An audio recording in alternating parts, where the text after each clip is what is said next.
টয়লেটে ভুলেও মোবাইল নিয়ে যাবেন না, তাহলে কিন্তু আপনার মহাবিপদ হবে। শুধু দুনিয়াতে নয়, আখেরাতেও হবে। টয়লেটে ভুলেও মোবাইল নিয়ে প্রবেশ করবেন না।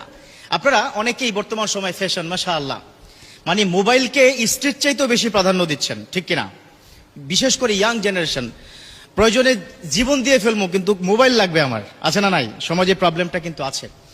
মোবাইল বর্তমান সময় খুবই প্রয়োজনীয়। It's the most important part your life, it's the most important device. আপনি ইউটিলাইজ করবেন, নো প্রবলেম, এটা নিয়ে I have no objection about this matter. But objection হচ্ছে এই মোবাইল ইউজ করার ক্ষেত্রে, কখন, কোথায়, কিভাবে আমরা ইউজ করব। বর্তমান সময় যুব সমাজ নষ্ট হচ্ছে একটা বড় জায়গায়, সেটা হচ্ছে মোবাইল ব্যবহারে, ঠিক কিনা? কথা তিক্ত বাট কথা বাস্তব। এখানে ইয়াং তোমরা কি যারা আছো যে মুচকি মুচকি হাসতেছে, হাসলে কাজ হবে না। এই মোবাইল তোমাকে ধীরে ধীরে জাহান্নাম পর্যন্ত কি নিয়ে যাচ্ছে। আলহামদুলিল্লাহ, অনেক ভাইয়েরা আছে যারা মোবাইল ভালো কাজে ব্যবহার করে, মাশাআল্লাহ। এই যে আমি কথা বলি, আমার কথাগুলো তারা শেয়ার করে দেয়।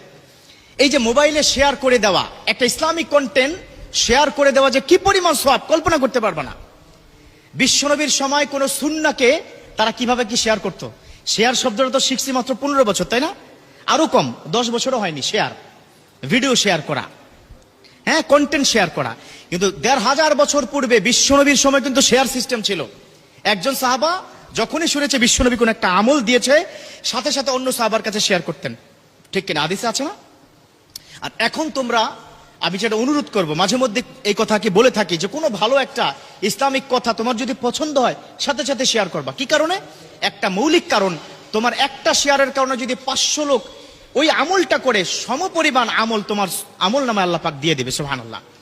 অতএব শেয়ার করবা। তো মোবাইল ভালো কাজেও ব্যবহার করা যায়। অনেক বন্ধুরা আছে যারা মোবাইলে প্রত্যেকদিন সকালবেলা কোরআন তেলাওয়াত শুনে। অনেকে আমাকে ফোনে বলে, হুজুর যদি কোরআন তেলাওয়াত দেখে পড়ি কি মোবাইলে সওয়াব হবে কিনা? আমি বলি 100% সওয়াব হবে। মোবাইল দেখে যদি আপনি কোরআন তেলাওয়াত করেন 100% সওয়াব হবে। আপনারা শুনলে অবাক হবেন, পৃথিবীর একমাত্র গ্রন্থ যে গ্রন্থের দিকে তাকিয়ে থাকলেও সওয়াব, এই গ্রন্থের কথা শুনলেও সওয়াব, এই গ্রন্থের কথা পড়লেও সওয়াব। এমন একটা গ্রন্থ আল্লাহ পাক আমাদেরকে দান করেছেন, যালিকাল কিতাবু লা রাইবা ফিহি হুদাল লিল মুত্তাকিন।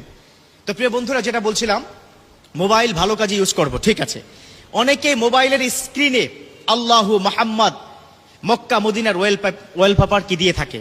তো আমার যে আজকের বিষয়টা হচ্ছে, যখনই তোমরা ওয়াশরুমে যাবে, ওই মোবাইল নিয়ে যদি প্রবেশ করো, কি কি সমস্যা হতে পারে। 1 নম্বর, মোবাইলের মধ্যে ওয়ালপেপার, সেখানে আল্লাহু, মুহাম্মদ, মক্কা মদিনার ছবি যদি থাকে, এটা অপবিত্র একটা জায়গায় প্রবেশ করলে তোমার মারাত্মক লেভেলের কি গুনাহ হবে, বেয়াদবি হবে।